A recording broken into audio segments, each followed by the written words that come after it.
I'm joined today with Tim Welsh, CEO of Nexus Strategy here at FSI One Voice. Tim, thank you so much for joining me today. Oh, my pleasure. Thanks, Janet, for having me. Look forward to the conversation.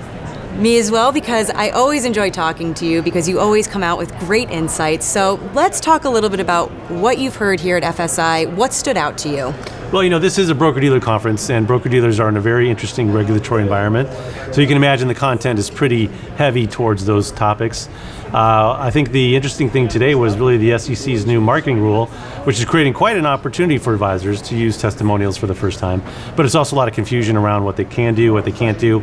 I think the industry is still out there trying to find a way forward on all these issues. But I think ultimately, it's the venues like this that get people talking that I think we'll get some pretty good answers out of it. But in the meantime, it's going to be a great opportunity for advisors to be able to leverage these new tools and platforms to get their story out there broadly in the industry. So I always have to talk tech with you, especially when we're at events. And the industry is really at a point where advisors need to embrace technology or grow or get out or reinvent or die, for lack of better terms. Where are we and where are we headed? That's a fantastic question. And I think the good news is that the tools and the choice and the flexibility is there. So even the smallest advisor can run a very profitable business. On the other hand, as you grow and get bigger, scale becomes more important. You need to have a bigger footprint. You need to bring in more operations, more tech, more people, process, all of that good stuff. And that starts to eat into profits and overhead. And so ultimately, you get to we call them tweeners, where you've made it to this level, you're very profitable, but to get to the next level, those next 100 clients, those next 4 advisors, you need to invest back in the business. And that's a pretty daunting recipe for anyone to make that decision when they've been at this for a few years. So I think those tweeners are really the ones who are most engaged in this conversation. So I definitely think that, somewhere around that $500 million to $750 million mark, that is sort of the go or no-go zone. For those who want to double down and go for it, the energy, the capital's there, great financing, great opportunities. However, for others, that's maybe too much to take on, too much work. They want to, maybe downshift a little bit. And that's why we're seeing such a surge in mergers, acquisition, consolidation, really being driven by not only age and succession, but also, do I build it or join it? So what does it ultimately take, and what is the threshold to be a viable player in the space right now then?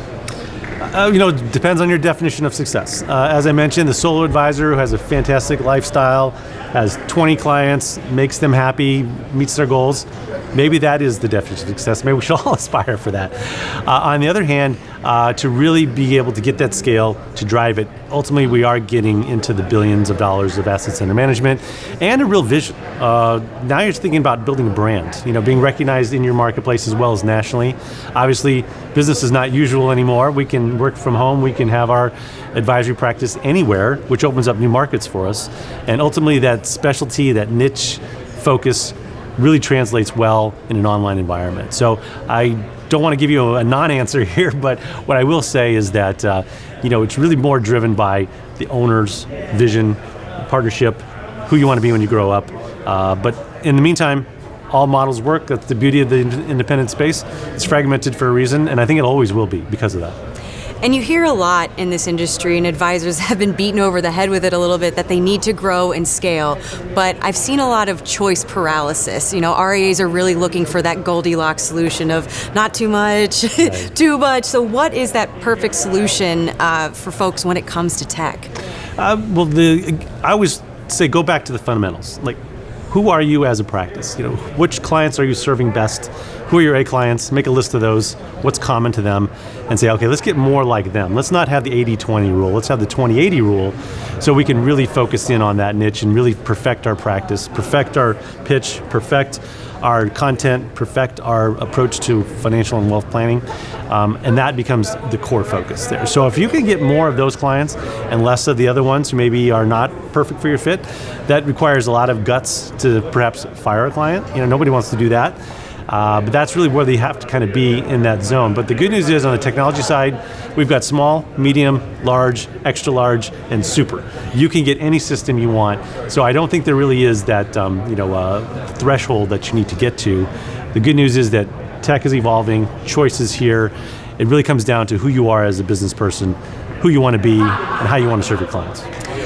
And We've heard a lot about personalization when it comes to either your technology stack, how advisors are servicing their clients, but how are they supposed to balance personalization and scaling all at the same time? It's a pretty big ask. Absolutely, and it's almost like those are two competing priorities. And we sort of call it the personalization at scale. Can you get there? Can you tailor portfolios with an ESG tilt for this client over here, and then for other ones who don't want to have that perhaps in their portfolios? How do you manage to that? It really does become a challenge. I think the fantastic news is with the rise of direct indexing as an example, new trading, rebalancing platforms are available to be able to give you a dashboard. It's almost like you're flying a jet pilot, and you can tweak this one, tweak that one, and be able to really hone in on what is important to that client.